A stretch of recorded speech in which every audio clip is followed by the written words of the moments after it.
e os demais irmãos, nós iremos ler 1 de Pedro, capítulo 4, do versículo 10 até o versículo de número 11.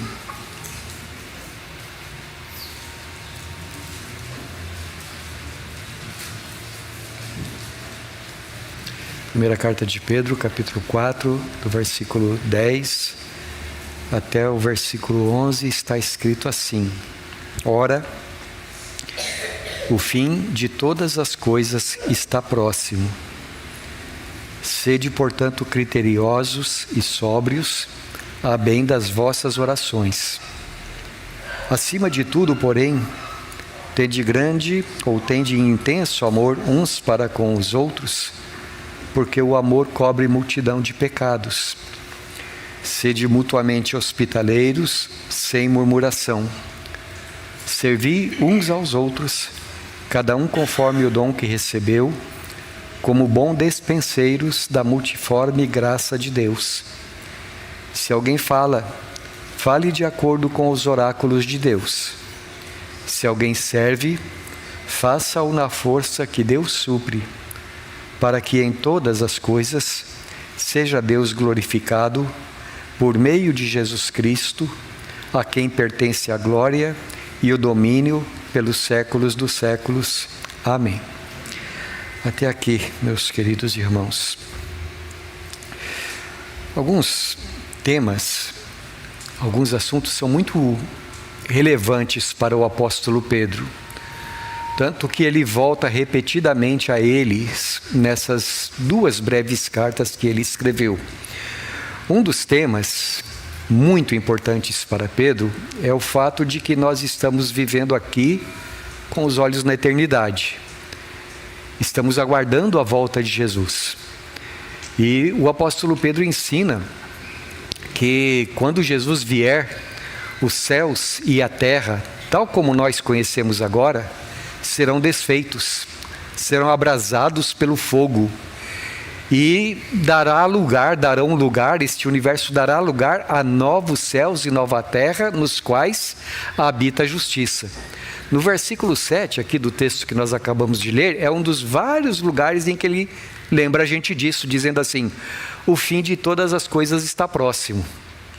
Mas uma segunda coisa que o apóstolo Pedro também sempre fala nas suas duas cartas é a respeito da necessidade de nós sermos pessoas sóbrias, uma vez que as coisas vão acabar, uma vez que nós estamos aguardando novos céus e nova terra. Nós não podemos ser pessoas que vivem uma vida desajuizada, mas devemos viver de modo sensato, devemos calcular bem as coisas que estamos fazendo. Devemos medir a importância da nossa vida à luz da eternidade. E então ele diz aqui, como ele já disse em vários lugares aqui na sua primeira carta, e vai dizer na segunda também: sejam sóbrios, sejam ajuizados. Não sejam pessoas dominadas por um temperamento ruim, por emoções ruins, mas que vocês tenham discernimento. E ele explica uma terceira coisa. Ele acrescenta a respeito de algo que ele sempre fala também: oração. Sejam pessoas ajuizadas a bem das vossas orações. Quer dizer, se você quer ter comunhão com Deus, se você quer orar e ser ouvido, seja uma pessoa, como diz o apóstolo Paulo no primeiro texto que lemos hoje: preste ao Senhor um culto racional, isto é, preste atenção no que você está fazendo, faça com consciência as coisas que você faz diante de Deus. Agora, meus irmãos, embora mais tarde a gente vá voltar a esse assunto da oração, no capítulo de número 5, existe um outro assunto aqui que é muito importante, e não é a primeira vez que ele fala aqui na sua pequena carta, que é muito importante não somente para o apóstolo Pedro, mas para todos os outros apóstolos, seguindo o ensinamento de Jesus e, falando mais precisamente, o ensino de toda a Bíblia Sagrada. Veja o versículo 8, o que ele diz aqui: acima de tudo, porém, Isto é, além de você ser uma pessoa que está consciente de que o fim está próximo, além de você ser uma pessoa ajuizada, além de você ser uma pessoa que vive, que tem uma vida de oração com Deus, acima de tudo, eu quero dizer uma coisa para vocês: tende intenso ou amor intenso uns para com os outros, porque o amor multiplica ou cobre multidão de pecados. Veja o que o apóstolo Pedro está dizendo, e não é a primeira vez que ele fala sobre isso na sua carta, mas ele diz assim: olha, amem-se uns aos outros, uma vez que vocês sabem que tudo isso aqui terá fim, amem-se uns aos outros. Mas ele não diz que nós devemos amar de qualquer maneira. Como é que a gente deve amar, Marineide? Como é que ele diz aqui?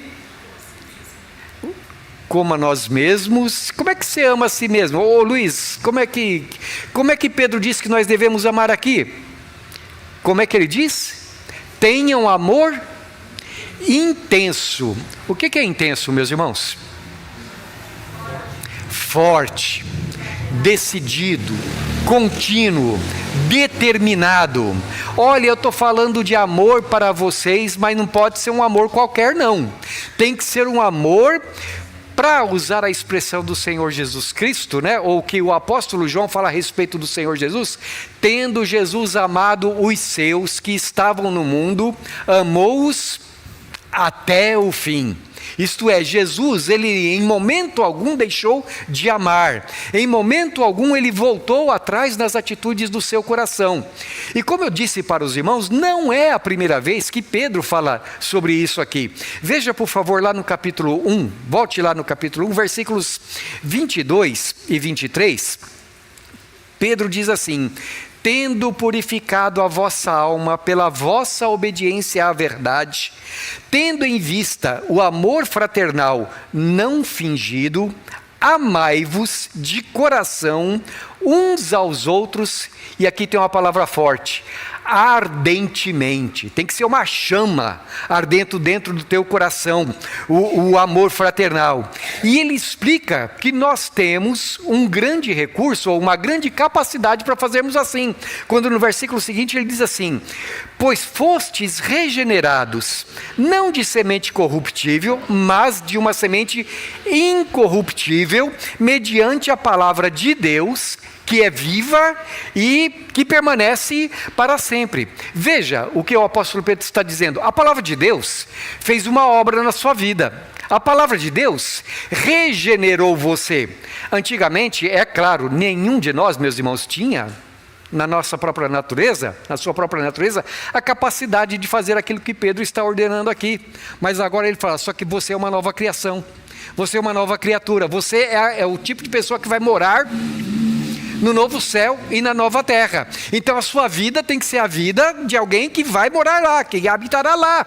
É uma vida diferente. E como que ela tem que ser caracterizada? Amor. Amor fraternal, amor ardente, amor intenso. Não pode ser um amor que, como diria o apóstolo João, não é nem frio nem quente. Aliás, isso não é amor, não é? Não pode ser frio, não pode ser morno, tem que ser uma coisa intensa. Pois bem, meus irmãos, a Bíblia inteira, ela nos ensina a respeito das características desse amor. Por exemplo, se você ler 1 aos Coríntios, capítulo 13, aprenderá lá que o amor é paciente, que o amor é benigno, que o amor não é orgulhoso, que o amor é humilde, que o amor nunca acaba. Se você ler João capítulos 13 a 17, Jesus está dizendo ali: isso é um novo mandamento eu dou para vocês, que vocês se amem uns aos outros, assim como eu amei vocês. E como é que Jesus nos amou? A ponto de dar a sua própria vida por nós. É claro que Jesus não está dizendo que nós devemos morrer na cruz para salvar alguém, mas a mesma intensidade com a qual Ele nos ama, nós devemos ter uns pelos outros constantemente. A Bíblia nos ensina que o mais importante é o amor. Agora, falando a respeito disso, o apóstolo Pedro, então, no texto que nós lemos, ele acrescenta algumas coisas. Ele reafirma algumas coisas, melhor dizendo. Primeiramente, no versículo 8, ele diz assim: tenham intenso amor uns pelos outros, porque o amor faz uma coisa: cobre multidão de pecados. Aqui não deu tempo, mas eu queria pedir para o pessoal das mídias que colocasse ali para mim uma fotografia de uma multidão. Então eles não vão colocar, não deu tempo de eu pedir. Mas pense, por favor, numa multidão. Lembra quando Jesus andava por esse mundo? E a Bíblia diz, as multidões iam atrás dele, o seguiam. Você consegue imaginar uma multidão? Uma multidão é assim, 20 pessoas, não é? É mais? 100 pessoas?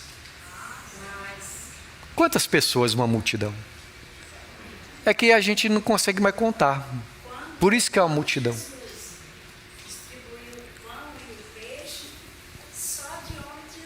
Só de homem, fora mulheres, crianças e passarinhos, né? Era um grupo imenso. Pensa nos seus pecados. Quantos são os seus pecados? Eu acho que você vai dizer assim: é uma multidão, pastor. Constantemente, na minha vida inteira, quantas vezes eu fiz o que é desagradável a Deus?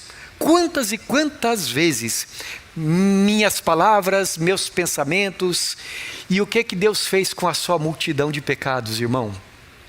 Na cruz, Jesus cobriu os seus pecados com o sangue precioso dele. O amor de Jesus cobriu uma multidão incontável de pecados. Pedro, quando está falando a respeito de saber o que é ser perdoado, ou de perdoar, eu tenho a impressão de que ele deve talvez ter se lembrado de muito tempo antes dele escrever essa carta. Um dia, ele disse assim para Jesus: Jesus, eu sou capaz de dar a minha vida pelo Senhor. Pode todo mundo te negar, pode todo mundo te trair, eu não, eu sou sempre fiéis a ti, nós seremos. Mas o que aconteceu naquela mesma noite? Pedro fez tudo ao contrário do que as suas palavras haviam dito. O próprio coração de Pedro o enganou, fez ele pensar que ele era um super crente, melhor do que a maioria, né? Ele estava acima da média. Pedro teve essa atitude, mas naquela mesma noite ele aprendeu que ele era um terrível pecador, um grande pecador, que ele nem mesmo se conhecia direito. Alguns dias depois, Jesus foi conversar com o apóstolo Pedro. E aí foi a hora de acertar as coisas, não foi? Aí Jesus chega a Pedro e diz assim: Pedro, lembra aquele dia que você fez isso, fez aquilo outro? Foi isso que Jesus fez? Jesus começa a andar na praia com Pedro. Irmãos, toda vez que eu penso nessa história, me dá uma inveja do Pedro. Porque ele sai andando na praia e Jesus já assou um peixe para eles comerem. Eles comem e saem caminhando. E Jesus pergunta a ele: Pedro, você me ama? E era o que bastava para Jesus. Pedro não precisava ficar dando satisfação, 1000 explicações, não. Jesus conhecia o coração de Pedro. E sabe o que Jesus disse? Então, depois que Pedro respondeu: Senhor, eu te amo, cuida das minhas ovelhas. Você pediria para alguém que traiu você para cuidar das coisas dele? Mas veja o que Jesus faz com Pedro. E Pedro, então, ele sabe que o amor cobre multidão de pecados. E é por isso que ele diz assim: irmãos, tenham intenso amor uns pelos outros. Porque se vocês se amarem uns aos outros, não haverá pecado que quebre o relacionamento de vocês. Não haverá nada que impeça que vocês manifestem nesse mundo a vida de quem vai morar no céu. Olha que interessante, eu acho que talvez Pedro ele tivesse na mente algo que está escrito lá em Provérbios capítulo 10, versículo de número 12. Quando ele fala a respeito desse assunto, né, quando o escritor de Provérbios 10, 12 fala a respeito desse assunto, ele praticamente usa as mesmas palavras, quando ele diz assim: o ódio excita contendas, mas o amor cobre todas as transgressões. E aqui, meus irmãos, assim como lá em Pedro, ele está falando não a respeito do nosso relacionamento com Deus. Ele está falando do nosso relacionamento uns com os outros. Se você odiar alguém, o ódio vai provocar briga, vai provocar contendas, discussões e coisas do gênero. Mas o amor cobre, o amor apaga todas as transgressões. Querido, eu queria fazer uma pergunta agora. Tem alguém que você precisa perdoar? Tem alguém de quem você está, ou a respeito de quem você está nutrindo ódio no seu coração? Eu quero te lembrar uma coisa: você é um nascido de Deus. Você é uma pessoa regenerada. Você é uma pessoa que tem o Espírito Santo. Não deixa Satanás dizer que certas coisas você não consegue, porque você sabe que ele é mentiroso. Você sabe que nada do que ele fala presta, não é? Então, não se deixe levar pelas mentiras de Satanás, dizendo que você não é capaz de fazer certas coisas que Deus te ordena, porque o Espírito de Deus habita dentro de você. Mas uma outra coisa, meus irmãos, que eu gostaria de destacar, é que Pedro diz aqui, no versículo 9, que o amor é hospitaleiro. Veja, no versículo de número 9, ele diz assim: sede mutuamente hospitaleiros, sem murmuração. O que quer dizer hospitaleiro, Tequinha? Me ajuda, amor. Que recebe bem em sua casa. E o que é receber bem? Oi, meu amor. Acolher. O que mais? Zelar. E quando Pedro acrescenta assim, sem murmuração, quando é que uma pessoa murmura? Murmuração é reclamação, né? É insatisfação, é estar descontente. Então Pedro junta duas coisas aqui. Meus irmãos, o receber em casa, e aliás eu fui olhar lá no dicionário grego, né? Essa palavra quer dizer assim, receber com generosidade. Receber com o coração aberto. Isso daqui não era apenas assim um costume antigo. Claro que para os orientais o ser hospitaleiro era sim uma coisa muito importante, a ponto de ser uma desonra para eles se eles não fizessem assim. Lembra aquela parábola que Jesus contou do amigo que de repente é meia-noite, chega alguém em casa, está todo mundo deitado já, né? E a gente imagina aquela casinha humilde dos judeus, aquela, como é que se chamaria? Aquela cama colocada no chão, e para você levantar de noite tinha que subir, passar por cima dos outros. De repente alguém chega à meia-noite e ele não tem nada para oferecer. O que ele faz? Ele sai pela vizinhança. Ele precisa conseguir alguma coisa para receber as visitas, não é? E Jesus fala que a gente tem que ser assim em relação a Deus. A gente tem que insistir, bater na porta com Deus. Bem, a hospitalidade era algo assim muito especial nos tempos da Bíblia. Lembra quando Hebreus diz que alguns, sem o saber, hospedaram anjos? Quando se refere, por exemplo, a Ló, lá na cidade de Sodoma. Só que Jesus, ele dá um passo adiante. Ele diz assim, olha, se você recebe qualquer pessoa em meu nome, a quem você está recebendo? A mim. Então, meus irmãos, hospitalidade na Bíblia não é uma coisa sem importância. O recebermos uns aos outros não é uma coisa que nós podemos assim optar. Eu tenho um temperamento assim ou não. Não, é uma atitude de amor. É quando você olha para uma pessoa, pensa, por exemplo, naquele homem. Foram 3, não é? Havia um homem caído na beira do caminho. Ele tinha sido assaltado. Levou uma surra. Estava ali, parecia morto. Aí passa um sacerdote. Só que a lei dizia que o sacerdote não poderia tocar em mortos, porque se ele tocasse, ele ficaria impuro. Então passa aquele sacerdote e tem alguém ali. O que ele faz? Talvez ele tivesse pensado assim, não, eu tenho sacrifício para fazer, e sacrifício é mais importante do que ver o que está acontecendo ali. E foi embora. Depois passa um outro. Eu não sei bem a ordem, se era um levita antes ou um sacerdote antes. Desculpem, meus irmãos, mas passa um outro homem ali, conhecedor da lei, e ele também passa ao largo. E finalmente vem um homem, e aí Jesus diz, olhou para aquela pessoa que estava ali no caminho, e se compadeceu, e foi ali e ajudou, e pensou as feridas daquela pessoa, e colocou aquela pessoa na sua montaria, e levou até uma hospedaria, e pagou todas as despesas. Veja, aquele homem estava em trânsito, ele não estava em casa. Ainda assim, ele foi hospitaleiro. Ele se preocupou com outra pessoa que estava passando uma necessidade. Eu sei, meus irmãos, que nos dias de hoje, assim, nós temos um modo de vida que é bem diferente dos tempos em que a Bíblia foi escrita. Mas eu quero fazer uma pergunta para vocês, não apenas individualmente. Como igreja, será que Deus deseja que uma das características nossas seja hospitalidade? E o que é hospitalidade?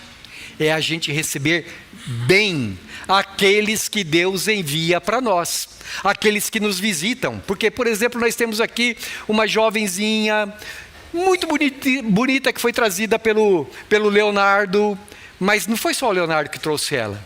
Quem mais trouxe ela aqui hoje? Foi Jesus. Foi Deus.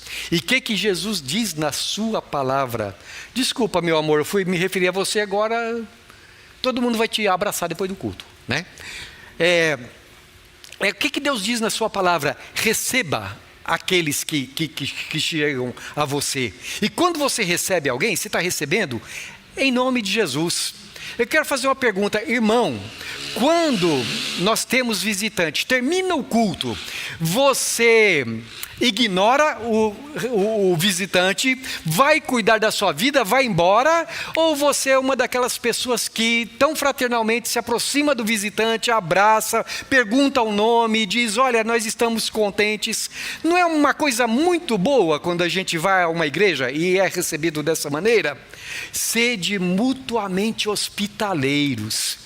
Hospitalidade é uma característica do amor. A terceira coisa que o apóstolo Pedro nos diz é que o amor, além de ser perdoador, além dele ser hospitaleiro, ele também tem uma atitude de servo. Servi, versículos 10 e 11, servi uns aos outros, cada um conforme o dom que recebeu, como bons despenseiros da multiforme graça de Deus. Mas tem tanta coisa que Pedro está dizendo nessa frase tão curta, não é? Vamos pensar bem rápido a respeito disso. Por exemplo, Pedro diz aqui, ele usa a expressão graça de Deus. O que é graça? Quando nós falamos a respeito dessa palavra, a palavra significa literalmente uma boa disposição que Deus tem no coração para abençoar quem não merece. Você pediu para nascer? Você pediu o sol? O que você tem que você fez por merecer? A isso a gente chama de graça comum. Isto é, Deus dá o seu sol para a humanidade toda. Deus dá a terra para toda a humanidade. Ele manda a chuva para quem? Para bons e maus. Isso nós chamamos graça de Deus. Agora, existe, conforme a Bíblia nos ensina também, aquilo que nós chamamos de graça especial. Isto é, aquilo que Deus faz por nós e que diz respeito à nossa eterna salvação. Pela graça de Deus vocês são salvos. E isto não vem de vocês, ele diz, é um dom de Deus, para que ninguém se orgulhe, eu sou melhor do que os outros. Não, é pela fé em Jesus que nós somos salvos. Pela graça de Deus, nós recebemos dons, cada um recebe um dom espiritual para servir ao Senhor. Pela graça de Deus, nós experimentamos o crescimento na salvação, que a Bíblia chama de santificação. Tudo na nossa vida como salvos é pela graça de Deus. Então o apóstolo Pedro ele diz assim, olha, a graça de Deus ela é multiforme, quer dizer, ela assume muitas formas. E quando o crente presta atenção, ou quando ele ouve a Bíblia, ou quando ele presta atenção na vida à sua volta, ele chega a uma conclusão: tudo é pela graça de Deus. O que eu sou, o que eu tenho, o que eu faço, tudo. Eu não mereço. Mas Deus não somente me criou, Deus me abençoa de toda forma. Agora, veja o que o apóstolo Pedro diz, meus irmãos, que coisa tremenda. Sejam despenseiros da graça de Deus. O que é um despenseiro? Isso nos remete à despensa, né? E o que é despensa mesmo? O que é despensa? Oi? Isso. Aquelas casas mais antigas, né, tinham um cômodo só para isso, né, que a gente chamava de despensa. É onde as provisões para a família eram armazenadas. E aí, então, ninguém comia tudo de uma vez, ninguém usava tudo de uma vez. Ia lá, pegava o que era necessário e trazia para a família. O homem que era encarregado de ir lá na despensa, simplesmente pegar e trazer para a família, era o despenseiro. Veja o que o apóstolo Pedro está dizendo. Você tem acesso à despensa de Deus. Deus tem te abençoado. O que você precisa fazer agora? Distribui, reparte. Seja um instrumento de Deus. E aí, ele diz assim, sirvam uns aos outros. Valdeli, você tem um dom. Dona Maria, a senhora tem um dom. Irmão Jader, cada um de vocês tem pelo menos algo que você pode fazer para servir aos seus irmãos. E quando você faz isso, o nome que a Bíblia dá é amor. É claro que quando você faz, motivado pelo amor, não é? Não é para se aparecer, não é para se exaltar, não é com murmuração, é quando você faz com carinho, com boa disposição no coração. Então você pode ser um instrumento na vida das outras pessoas, um instrumento de Deus. Irmãos, eu preciso falar que nós estamos vivendo numa época de cristãos muito estranhos. E estranhos não é no bom sentido da palavra. Mas estamos vivendo uma época em que os cristãos estão achando que a igreja existe para servir a eles.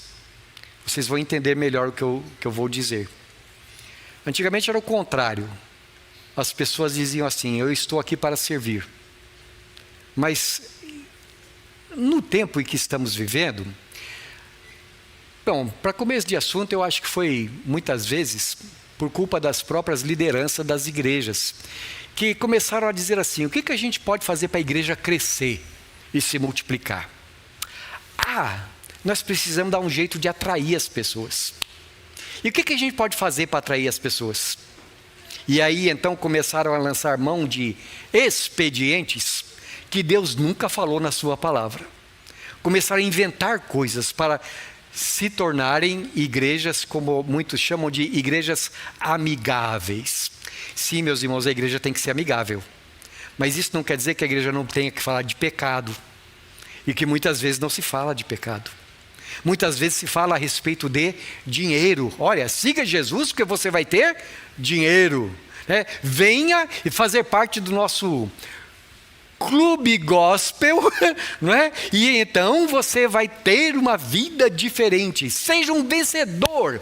Outro dia eu estava conversando com um irmão aqui da igreja, a gente falou assim, né? Esse tipo de abobrinha que falam para as pessoas hoje em dia, que nunca passou pela mente de Deus, que deveria ser pregado. Sim, irmãos, nós devemos ter um profundo amor pelas pessoas, mas isso também significa falar sobre arrependimento, sobre fé em Jesus Cristo, sobre servir a Jesus. Agora, as pessoas hoje em dia estão sendo assim, mimadas, treinadas para pensar mais ou menos assim.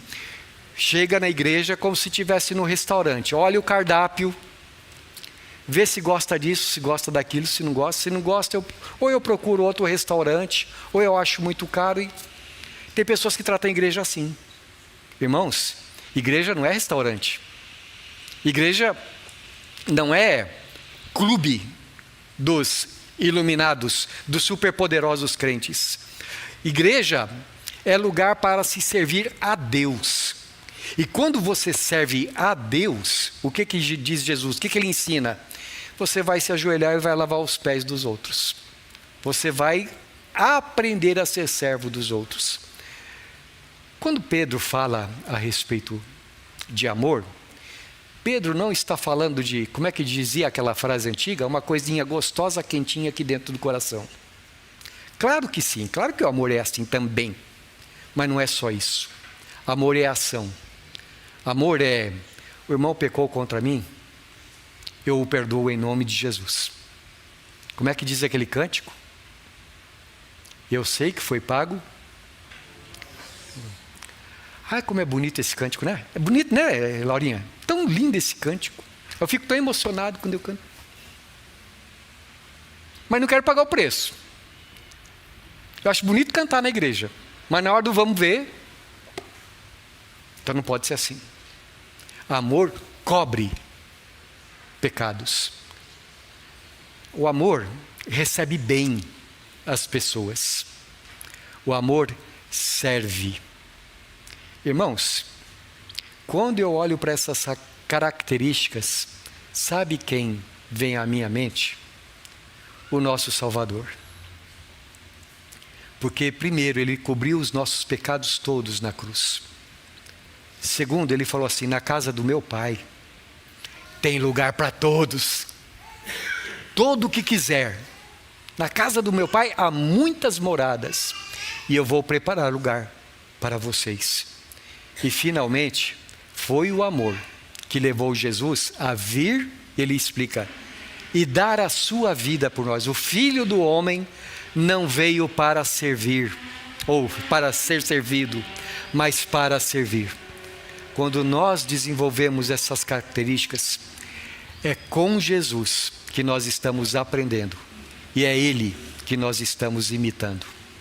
Seja assim, meus amados, que cada um de nós seja assim, que a nossa igreja a cada dia reflita isso, que a cada dia nós sejamos instrumento de Deus nesse mundo que carece tanto de amor, não é? Que carece tanto de ver o Evangelho encarnado e não somente pregado.